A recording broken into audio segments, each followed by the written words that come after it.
Mootos duraa boqonnaa 18 lakkoofsa 1. Eeliyaas yeroo dheeraa ergaa achi ture booddee waggaa sadaffaatti dubbii Waaqayyoo gara isaa dhufee dhaqiitii mootichatti mul'adhu ani immoo lafa irratti bokkaa nan roobsa jedhe. Kanumarraan dubbisaa.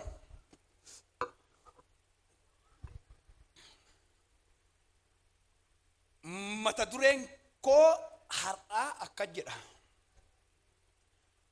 Ammi yeroo mul'achuutidha. Ammi yeroo mul'achuutidha. Har'a na lallaba. Na dhugaadhu. Addunyaa kana keessatti qabeenyi guddaan maallaqa otoo hin ta'in wanta addunyaan ilaaltu biyya keenya Itoophiyaatti illee baay'ee rikkaasha. Addunyaan yeroo qabeenya kamiinuu hin dorgomsiiftu. Yeroon qabeenya guddaadha itti addunyaan. Nutullee yeroo fiyyuu yeroo keenya akkuma argine goonayyuu baay'een keenya addunyaan garuu yeroon qabeenyatti. Yeroon qabeenyatti. Masaafi qulqulluutti yoo deebitan yeroo isinii kennametti hin dabarsin itti hojjedhaa. Yeroon qabeenya Waaqayyo dhala namaaf kennedha. Yeroon qabeenya dhalli namaa yeroo keessatti dhalata, yeroo keessatti guddata, yeroo keessatti hojjeta, yeroo keessatti milkaa'a, yeroo keessatti jiraata, yeroo keessatti du'a. Kanaafuu milkaa'inaaf, hojjechuuf, jiraachuuf, milkaa'uuf Waaqayyo yeroo nuu kenne jechuudha. Dhalli namaa yeroo Waaqayyo sii kennetti hin fayyadamne taananii, yeroo Waaqayyo sii kennetti hin gargaaramne taananii, Waaqayyo dhala namaaf yeroo Waaqayyo nuu kenne keessatti Waaqayyo illee mataan isaa yeroo koo keessatti malee waan godhoedha. Yerootti nama eebbisa, yerootti nama milkeessa. Yeroon qabeenya guddaadha. Kanaafuu yeroo tokko tokko bara sin dhokse tokko tokko Waaqayyo yeroo keessatti dhokattu yeroo tokko tokko. Yeroodhuma keessatti immoo sin mul'isa. Yeroodhuma keessatti rakkattu. Yeroodhuma keessatti immoo mul'attu. Yeroodhuma keessatti gadi buutu. Yeroodhuma keessatti ol kaatu. Waaqayyo yerootti keessatti gannama buusa, yeroo keessatti ol lama kaasa. Waaqayyo yeroodhuma keessatti yeroodhuma inni tokko salphatutti inni tokko ulfina keessa jira. Yeroodhuma inni tokko eebbifamutti yeroodhuma inni tokko kisaaraa keessa jira. Waaqayyo Amen. Harka kee ol kaasi sagalee guddaadha wayisitti hima. Wayisitti hima. Amen jedhadhu kana. Ammi yeroo keetii, ammi yeroo mul'achuu kootettee nama amantuuf ergaa tokko dhagee. Nana sakee fatiha. Dhugaa Waaqayyo isinitti hima. Mata duree lallaba kanaa gaafa Waaqayyo keessa koo kaa'u. Barri kun keessi qajeelotaaf, namoota Waaqayyoon sodaataniif, namoota ija isaanii Waaqayyo irra kaawwataniif yeroo mul'achuuti. Bara kana keessa namoonni mul'atanii deebi'anii dhokatan. Bara kana keessa namoonni dhokatan bara kamuu mul'atan harka kee ol kaasi. Akkas naan jedheera Waaqayyo. Akkas naan jedheera Waaqayyo. Waan itti namaa irra hin jirreen. Waaqayyo akkas naan jedhe. Waan itti namaa irra hin jirreen. Namoota yeroon gatteen yerootti deebisa naan jedhe. Harka kee ol kaasi. Nan lallabsiise harka kee ol fuudhi. Ergaa Waaqayyo keessa koo jira. Ameen jedhi fudhu. Maddi isaa gaara yoo atamiin jettee siin dhufu siin dhaancaabus yoo dhiiste somtuun ta'u garuu harka kee ol kaasi. Yeroo keessatti nama salphatte tokkoof, yeroo keessatti nama gadi buute tokkoof, yeroo keessatti nama ijji nama sirra darbe tokkoof, yeroo keessatti nama haalli si gate tokkoof, yeroo keessatti nama dhokatte tokkoof ergaan qaba. Ammi yeroo kee ta'e Waaqayyo. Harka kee ol kaasi ammas ergaa dhagayeera Waaqayyo kan nan jedhan. Yeroo kun yeroo ba'uu namoota baay'ate. Yeroon kun yeroo mul'attuu namoota baay'ate. Yeroon kun jedha. Yeroo mul'achuu namoota baay'ateedha. Badabbi simuun. Gaaf tokko raajii Waaqayyoo tokkotu ture. Raajiin kuni Eeliyaas jedhama. Qomoof orteen warra haaf warra ormootaa guutummaatti Waaqayyoon beekuu dadhabanii Waaqayyoof sodaachuu dadhabanii Waaqayyo irratti ka'anii raajota dhugaa dhaga'uu didanii raajota sobaa gola gola isaaniitti qacaratanii isaanii Waaqayyoof bitamuu ka'e raajiin tokko bidik jedhe ol ka'eetu akka jedhe nama Waaqayyo irra basaa kabaju tokko nama Waaqayyo yeroo keessatti kaafate tokko ol ka'eetu waggoota itti aananiif amman gaafa ani deebi'ee dubbadhutti samiinana gu'ee samiinana bokkaan kennin jedhe samiinana si cufeera samiinana si qollofeera duumessi sirratti hin argamin bokkaan sirratti hin argamin jedhe qollofee samii qollofeetu lagatti gale namni samii cufee beeti mangiftiin deemadha malee lagan naqa jedhu raajin kun garuu samii qollofeetu golan naqa lagan boy nan dhokadhe erga kana godhee booddeessa yuuqassin ajaa'ibu eessa dhaqe beektu nama gola nama waa qabuu miti gola haadha harka kee ol kaasi akka jedhee waaqayyo har'ae maqaa namootaa kan dhokse carraa namootaa kan dhokse maggaarrajaa salphina irraa tarsaasa nama baay'eedha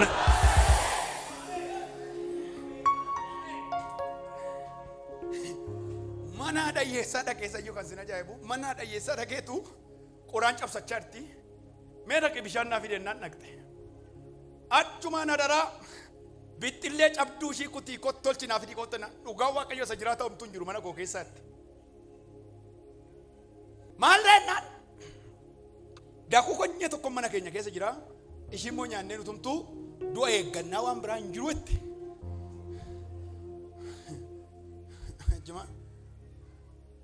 ishumarraa tolchii fidii jedhe ishumarraa fidii haa ta'u ishee ergaatii jetteettee gaafa ishiin adeemtu dhugaa waaqayyo isa jiraata amman gaafa ani deebi'ee bokkaan lafarratti deebi'ee roobutti wantumta mana geessu sun mana kee keessaan dhumu jedhe ishiinumti maal hin taatu kanuma amanuu waan salphaasitti fakkaatin ala dubartii kanaaf waanumta mana kanaa waaqayyo waggaa sadii waggaa afur bara si baasa jennaan akkamittiin hin jenne tole haleluuyaa yesus gooftaadha waaqayyo hin danda'atteetu dhadhee irra tolchitee maxintee fidde harka kee ol kaasa wasitti himu akka jedhe waaqayyo barama waanuma ijji namaa irra hin jirre waanuma ijji kee irra hin jirre na si mul'isa jedhe haleluuyaa nama bukkee kee jiru qabi na mul'adhe ni maqaa yesus waaqayyo karaa meeqa nama mul'isa beektu tokko tokko qabeenya mul'isa tokko tokko dibataan mul'isa tokko tokko eebban mul'isa tokko tokko hangoodhaan mul'isa karaa baay'ee qaba waaqayyo wamo tokko mul'achuun barbaada namni sagantaa wayii qabdu shat godhi ol kaasi namni waaqayyo irraa abdii qabdu hin dhokadhu kanaa booddee namni jettu barri nan dhoksu rakkinni nan dhoksu hiyyummaan nan dhoksu namni nan dhoksu namni jettee amantaa harka kee ol kaasi waaqayyo akka jedhe har'aa booddee hin dhokattu jedheera tokkoon dibataan ol kaasa tokko barcuma kennee mul'isa tokko baajata kennee mul'isa tokko nama kenneefi mul'isa tokko karaa cufame baneefi mul'isa tokko dukkana ibseefi mul'isa sagalee guddaadhaan hin dhokadhuudha yaade waa tokko dhagee yeroo waaqayyoo keessatti maal taata beektaa tokko wanta yaadde otoo hin ta'in waan si yaadame taata yeroo waaqayyoo keessatti wanta yaadden taatu wanta si yaadame taata ila bara nama tokko fan ergaa qaba namumti ergaan kun si gale ol kaatee ta'u amiin jette dhaggeeffadhu dura bara naada waaqayyo isa siin jedhanis miti isa jettes miti isa siin jedhe taata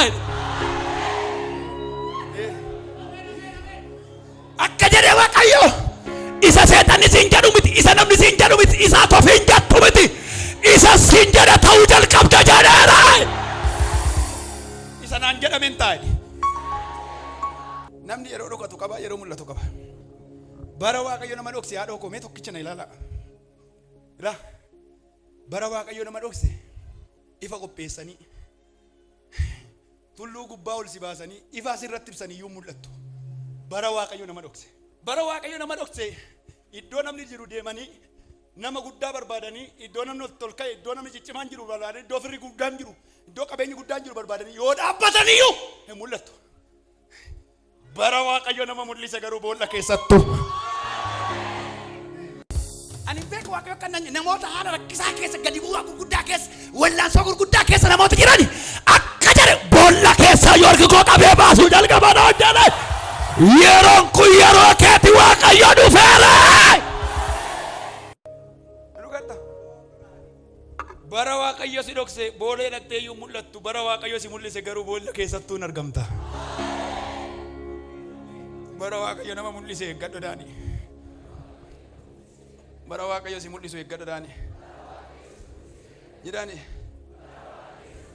bara Waaqayyo nama dhokseedhaani ifaa sirratti ibsanii iyyuu mul'attuudhaani. bara Waaqayyo si mul'isu garuu jedhaani boolla keessa teessee iyyuu mul'attadhaani.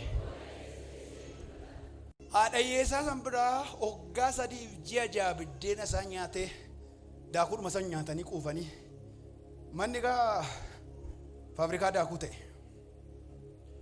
nyaate kan warra kaanii malkaan gu'eera gogeera samiin gu'eera kan guutummaa biyyaa Waaqayyo samiis guuseera lagas guuseera gogeera horiin dhumeera namni dhumeera waan nyaatuuf waan dhugu dhabe. Eeliyaasiif garuu mana nama waa qaba jedhamu miti waan dhugamus waan nyaatamus golaadha hiyyeessaa kaa'e. Adoko caluma dee Waaqayyo waan si dhiisutti fakkaata iddoo ati yaalne waa sii kaa'ee jira. Olkaasi mana fira keetii siin jechaan jiru mana fira keetii mana mangiftii siin jechaan jiru olkaasi. Waaqayyo waa'ee kee iddoo ati yaadne waan ati yaadaa jirtu san maalan nyaadha maalan ulfaadha maal keessan jiraadha isaati jettu san iddoo ati yaadnetti si ol kaa'eera sii qabeera. Ani beektu wangeelli na biratti wangeelli ergaadha wangeelli raajiidha na biratti. Ani takkitti yeroo wangeela lallabuu natti dubbata Waaqayyo. Kanarraa dhufee baay'ee si dadaabbasuun jaalladhu. Doonatti immoo nama takka lamatti ani dirqama hin qabu soba hin qabu maa harka ol kaase wangeela kana gaazexaan godhu jireenya kee irratti waa hojjeta wangeelli ol kaase innaa sokoo baadiyyaa booraadiyyaa. Waltajjii kana keessa namoota 51 yeroo dhiyootti guyyaa tokko guyyaa lama guyyaa shan ji'a tokko naan jedhe Waaqayyo yeroo dhiyootti naan jedhe. Ilakkanaan jedhe Waaqayyo iddoo ati yaadne waa sii kaa'eera dhaqxee fudhatte. Isa miilanaa kana harka Waaqayyootu kaa'e malee harka namaa miti akka namni jedhutti. Fira sakkaa'e akkasiin hin jennetti. Nama tolkaa'eef akkasiin hin jennetti. Namatu kana godheef akkasiin hin jennetti Waaqayyo akka jedhe iddoo ati yaadne gola ati yaadnetti waa sii qabeera jedhe.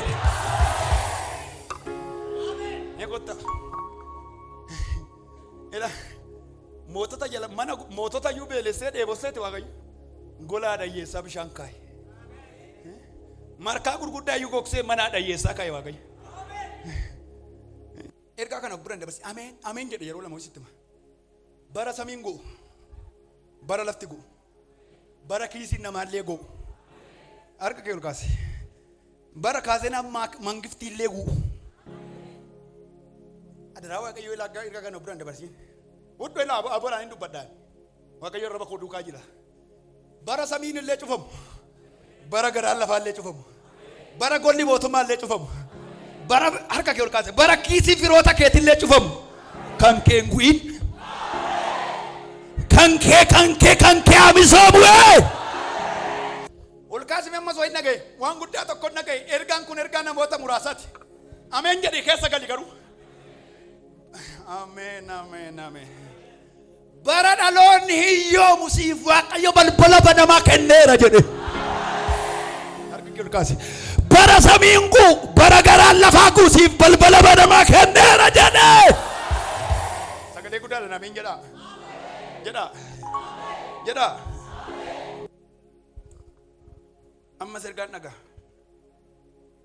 Inni amantaa harka kee ol kaase. Dolvana sakova diatsa kive de galara diabos. Ame harka keessan ilaala. Lama harka keessanii hunduratti qabaate. Waan amantan kana ilana laala. Harka keessan hunduratti qabdanii ol kaatanii amen jettanii kiisii keessan kaawwattu. Amaniito. Ina manne taana inni ofi namaasin. Ne du goto ko prenda sokeve de ganasia. Raajin dubbadha afaan koo irra Waaqayyotu kaa'e. Guyyaa ati jalqabee wanti qabataman harka kee keessaa lixu. Harka kee ol kaase bal'isees kaase. Guyyaa irraati jalqabee wanti qabataman harka kee keessaa galu. eebbi qabatamaan, carraan qabatamaan, balballi qabatamaan, milkaa'inni qabatamaan guyyaa irratti kaasee harka kee lixeera. Namni tokko lutaalee ameen jedhe. Nama amanu qofaa qabadhu warra kaan wajjin hin rakkatinaati. Nama amanu qabadhaa. Nama amanu qabadhaa. Nama amanu. Inni siif tulluu sun Waaqayyo huuba jedheera dhaani. Wayisitti mu in amantaa. Inni namni kanatti amantu harka kee ol kaase. Maannoo nama kanatti amantu qofte. Isa kanaan ani isa kanaan dubbachaa jira. Isa kanaan lafa sanyiin kee hin geenye gane. Lafa sanyiin kee nagarree harge.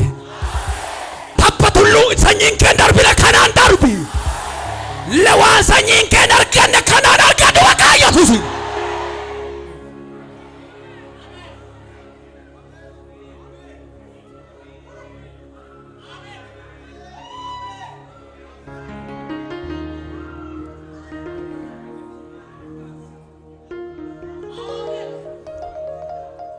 Wangeli, Wangeli, Wangeli. Ida maraika noksa bayes harka wanjo dua tabse bermaduma basa margala lisati itora galfana gachana Daud itilole bona konimo dugumani sinittima dugawa Waaqayyo sinittima sanyii koo keessa namni miila fageeffatee Dari darbee namni kana dubbate isa jalqabaate ani. Dhuguma sinitti. Sanyii koo keessa namni miila tarkaanfatee afaan guuttatee namni kana dubbate nama jalqabaate ani. Ol kaasi. Kanaan natti irrate waan an jedhu hin qabu, waan an kana komadhu hin qabu. Qabdu kana waan kana komattan. Of komadhu malee kana waan komattuuf hin qabdu. Of komadhu situ balleessa malee kana bira hir'uun hin jiru. Laba sanyiin kee qaqqabne arifadhu qaqqabi Waaqa Yesuus sagan.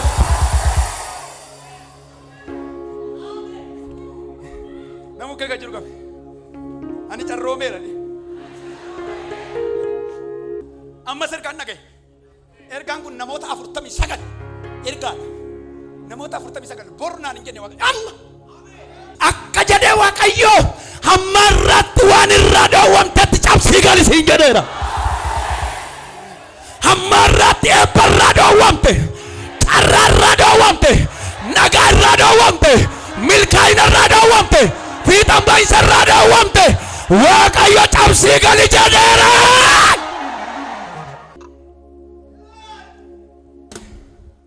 Waaqayyo namoota baay'ee mul'isa. Kaan isaanii diinagdeedhaan mul'atu. Kaan isaanii ayyaana dabalatanii mul'atu. Kaan isaanii karaa banameefii mul'atu. Kaan isaanii iddoo gurguddaa ga'anii mul'atu. Garuu gaafa Waaqayyo si mul'isu rakkoo fi tamoo rakkoo hiikta.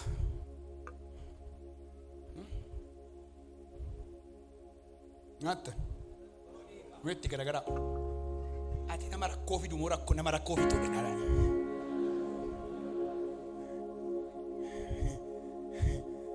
Duma oltanitti rakkoo fidaa kana oltan meerka keessan ol kaasa. Hin maraattanii harka ol kaaftu. Waan gaarii fiduu hin dandeessan rakkoo dhuma fidaa ooltu baay'een keessan. Mee warri furmaatan fidaa oola warri ittan. Waaqayyo akka dheera. Isin mul'isuu Waaqayyo duukaa kanaan booddee rakkoo fixaa deemtu. Mana keessanirraa, maatii keessanirraa, karaa keessanirraa rakkoo fixaa deemtu. Ammas wayin dhagaye.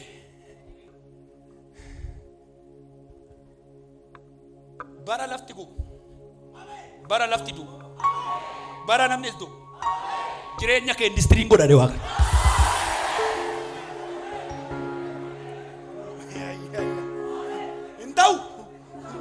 Intau. Intau jedhe bane. Bara lafti bara samiin du. Bara lafti du. Bara namnu du. Jireenya kee indistiriin godhate Waaqa. Indistiriin isin galeera. Industri ni sini galera. Man industri cuman. What is the industry? Yeah. Kampanye guddaa, dhaabbata guddaa. warshaa guddaa biyyoota ila mandara keessa miti biyyootatti rabsa. Konneeshiniin isaa addunyaa waliin mandarnaashinaali wajjin miti intarnaashinaalota wajjin. Mee warri mandarnaashinaalizim jedhaati intarnaashinaaloonni harka keessa ol kaasaa. Waaqayyo barana suma nama waan qabne kana industiriin godhane jireenya kee. Nama kee jiru ani industiriin taa'anii nama kee jiru. Jadi karaa gara biraa immoo faabrikaa jechuudha. Waaqayyo akkanaan jedhe nama ofiisaaf harka namaa ilaalaa mataa dhukkubfachaa bowwaafachaa nama jiraatu nama tokkoon tarree gurguddootaa kaa waltajjii kana keessana. Nama ofiisaaf yoo harka namarra ilaalu akka biyyirra ilaalu godha jedha Waaqayyo. Waaqayyo yoo isin hin dhoksine namni isin dhoksuu hin danda'u. Waan tokko badambi simoonyi. Yeroo tokko namoonni isin dhoksuuf jedhanii hojii keessan balleessuuf jedhanii baay'ee rakkatan argitanii warri beektame sin adheessuuf sin cabsuuf tajaajila keessan diinagdee keessan hojii keessan bultii keessan jireenya keessan miidhuudhaaf jedhanii yaalii adda addaa sin irratti gaggeeffamee kan beeku harka keessa ol kaasa. Balbala hojii keessanii cufuudhaaf maqaa keessa wanti gochuu waan adda addaa. Adoko yoo Waaqayyo sin dhoksine homtuu sin dhoksu. Yoo Waaqayyo sin cabsine homtuu sin cabsu. Yoo Waaqayyo sin miine homtuu sin miidhu. Namni waan tokko qofaa sin miidhuu danda'a. Yoo sin jibbe namni tokko waan tokko qofaa. Namu kee jiru qabi. Namni yoo sin jibbe waan nama tokko qofaa si gochuu danda'aniin. Namni waan nama takkitti si miidhaaniin. Inni si moodin waan namni si gochuu danda'uudin. Yoo si jibbe yoo si xiinaafe yoo si adheesse waan inni si gochuu danda'uudin. Waaqayyotti sila yoo si adheessuu hin danda'uudin. Balbala mana isaa qofa sitti fudhachuu danda'a. Kanuma gootina mana koon dhufin siin jechuu danda'a. Kanaan dhoon isa waaqni bade cufuu hin danda'u. Kanaan dhoon maqaa Waaqayyo hurgeesse addeessuu hin danda'u. Kanaan dhoon jireenya Waaqayyo fooliitti godhe. Harka kee ol kaasi. Amma sirgaan nagaa. Nana sekebela buradi dira sekema yanda. Waaqayyo akkanaan jedhe maqaa namoota baay'een hurgeesse laas keessa urgaanii ba'uudhaan jedhe.